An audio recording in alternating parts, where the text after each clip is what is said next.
Hello, and welcome back to Stories from Ashley's Childhood. Today, I'm going to tell you about riding in the car with my grandfather. As a background, my grandfather was a police officer at a point in his life, and also an EMS driver at a point in his life. So, he, driven in some pretty stressful situations. He's a pretty solid driver. So one summer, when I was working at an amusement park, he had picked me up from work, and we were, heading back home. And we came up to an intersection and got into the left turn lane. And the light was red.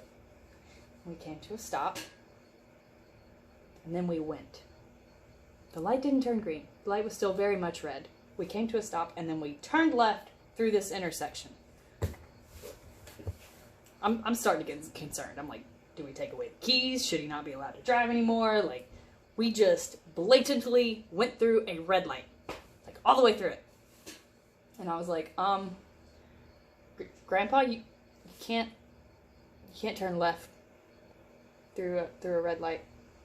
And he's like, oh no, it's okay. And I'm like, it most certainly is not. It's definitely not okay.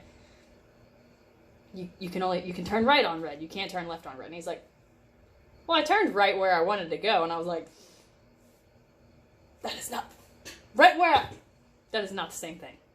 That isn't.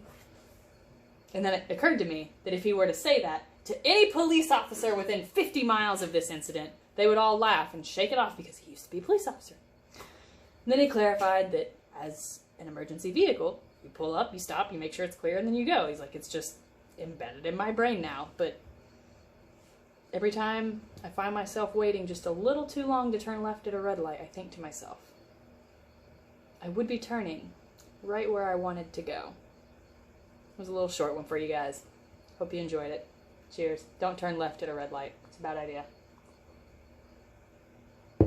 At least make sure no one's coming first.